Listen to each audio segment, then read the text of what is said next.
How's it going, guys? So today we're doing a shed, a barn style roof. I forget what it's a mansard. A mansard roof. You know, it's good for like extra storage and stuff. But anyway, just basically we're just doing a little instructional video, show you how to cut a book if you've never done that before. You want to do and that? Tell them what a book technically is. Well, a book technically is just it's just there to stagger your shingles in a stair-step pattern so that they don't leak, you know, on the seams. Because when you got one shingle, it goes right next to another shingle. There's a seam right there, and the shingles overlap. You know, they go over the top of them. And how many inches are you supposed to be away from your seam? I've seen people do them at 2 inches, which is awful, you know, but you're supposed to do it at like 6 inches. 5 3/8. 5 3/8, roughly 6 inches, not to be perfect, but. So show them how to make your marks, cut your book. Straight, you know, a basic way to cut your book. So this right here is about the fastest way to do it. You know, you don't have to bust up your knuckles and stuff using the snips. They're I think they're for vinyl siding, but you can use them for shingles. They're heat treated. So basically they come in super clutch. Look at the poor guy's knuckles. Show him your knuckles from using the knife. Rough. No, the finger knuckles where they're all scabbed off. It's all scabbed off. Yeah. It's even like changed the skin a little bit. It's not supposed to look like that. Like, oh man. So they're basically the nailing flange doesn't have to be perfect. You can always cut that back and like dog ear it and stuff, you know. But yeah, here's the first one. Let's not try to too many terms at them. Yeah. So there's your first piece. Alright. And then when you want to do your second piece, you just go right here, 6 inches from, you know, like right here. Just kind of your last cut. You know, yeah. And so there's your little knockout, you know. So this shingle is going to be 6 inches bigger than the last one, and then this one, and then that one. But you'll see after I'm done cutting it. Anyway.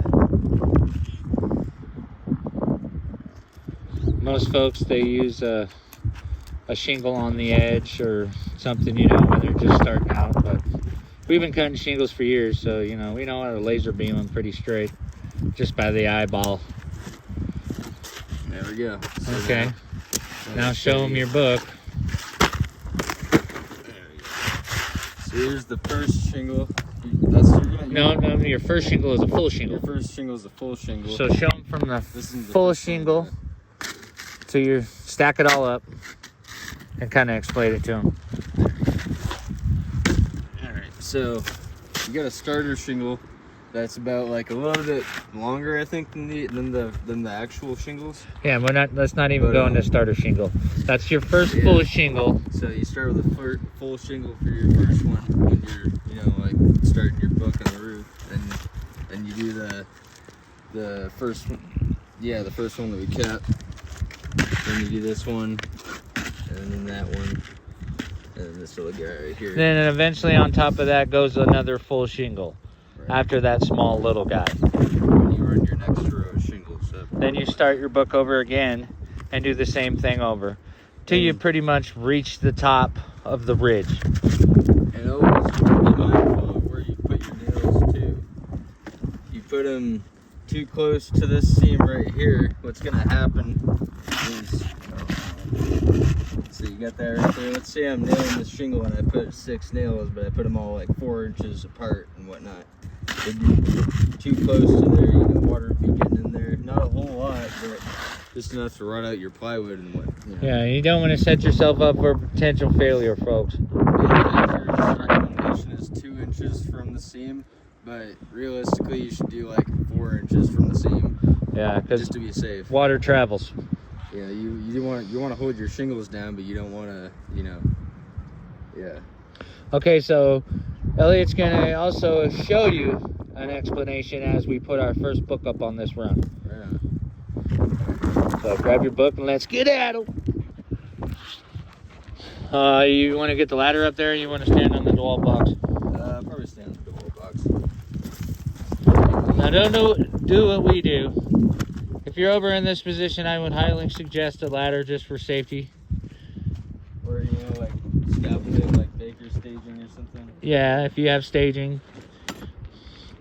But we're doing the library stable right here. Horses bought and sold, blacksmith, y'all. So here we go. He's just setting up his little booster seat because, he's a little guy. Eventually, I think we'll probably have to move the ladder so you can get the second row. Then after that first shingle, we'll put a little bit of mastic on the edge too. Yep. And if you're working with budget shingles, you want to, like any kind of shingle that's got these things on there. Yeah, you want to take that off there so your tar strip will adhere to the other shingle. There. Sometimes after a while, what happens is they get hot sitting in the sun, and that strip sticks to the other shingle that's on top of it, how they come from the manufacturer. Right. So here we go. Hold on. Here, what we're gonna do is we're gonna take this trowel just before we do this. We're gonna grab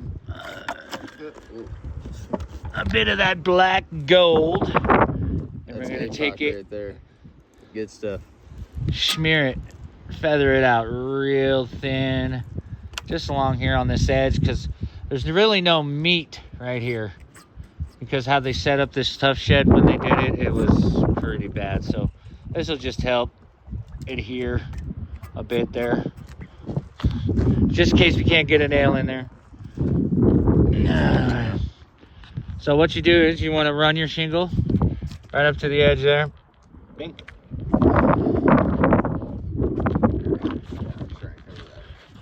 Okay. As good as I can. Alright. So this is the first shingle of the book. Now in a perfect world, you'd always have a nail right here, but since we don't have anything to nail to over here, you gotta put it into something that's gonna hold, That way you're not just putting a hole in it with a loose nail. And you put your second one just to hold it up there. That way you don't have to have your hand on it anymore. It's not gonna move around. It's just gonna be where it is, Alright, there we go. And one more. And the trademark nail. Don't ever buy one of these. These things suck. Yeah, Makita, we're throwing you under the bus right now. Hey, the top nail. Oh yeah. Here at Outlaw, we get a little extra fancy. We always put a top nail, 2 of them.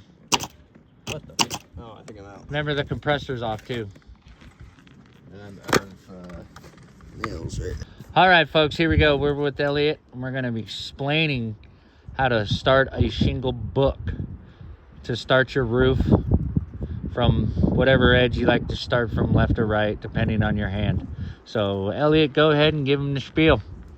All right. Hey, guys. My name's Elliot. Here with Outlaw Roofing. So, basically what we got going on here is just a little shed, a little mansard style roof. For those of you who are familiar with construction terms, that means it looks like a dome. I'll show the side view.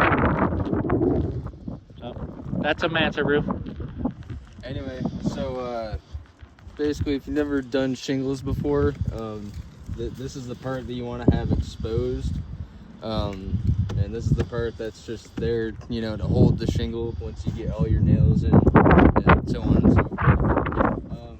Basically, your rules of thumb are to basically put your shingles on the floor right here. That's that line right there.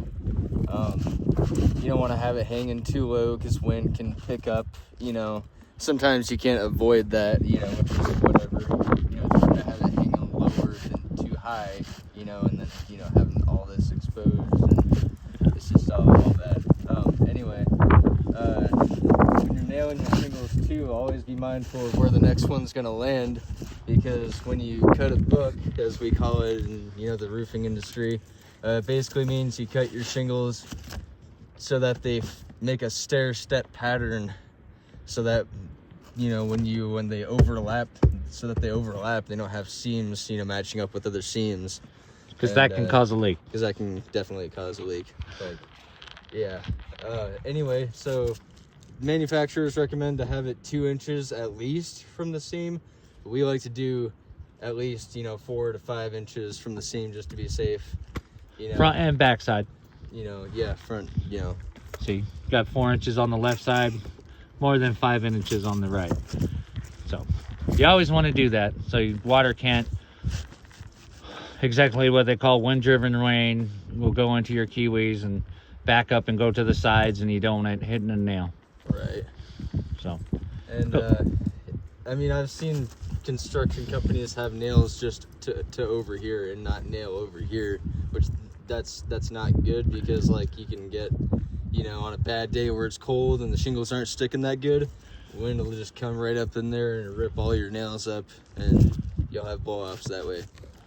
And also remember to, if you can see, I don't know if you can see with the camera, but right there, there's a double thick part that goes, and they got a chalk line for you to mark where it is, so that if you always just try to follow that chalk line, sometimes when you're nailing with boards underneath there, it'll match up with the gaps, and you'll have to not high nail it, or low nail it and drop your shingles down.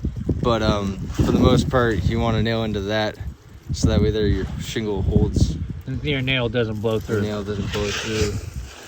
And so go ahead and we'll slap it up there. We got our 5 3/8 inch gap away from the next edge. DeWalt, make a lighter gun. That's all I gotta say. A cordless nailer is like 20 bricks in your hand.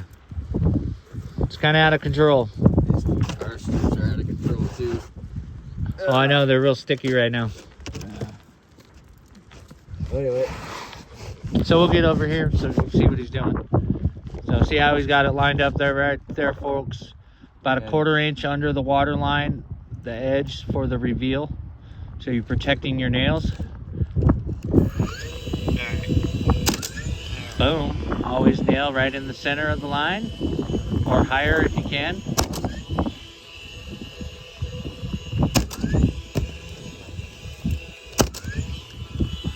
And hook on your gun, please, because this is not. No. Oh, okay.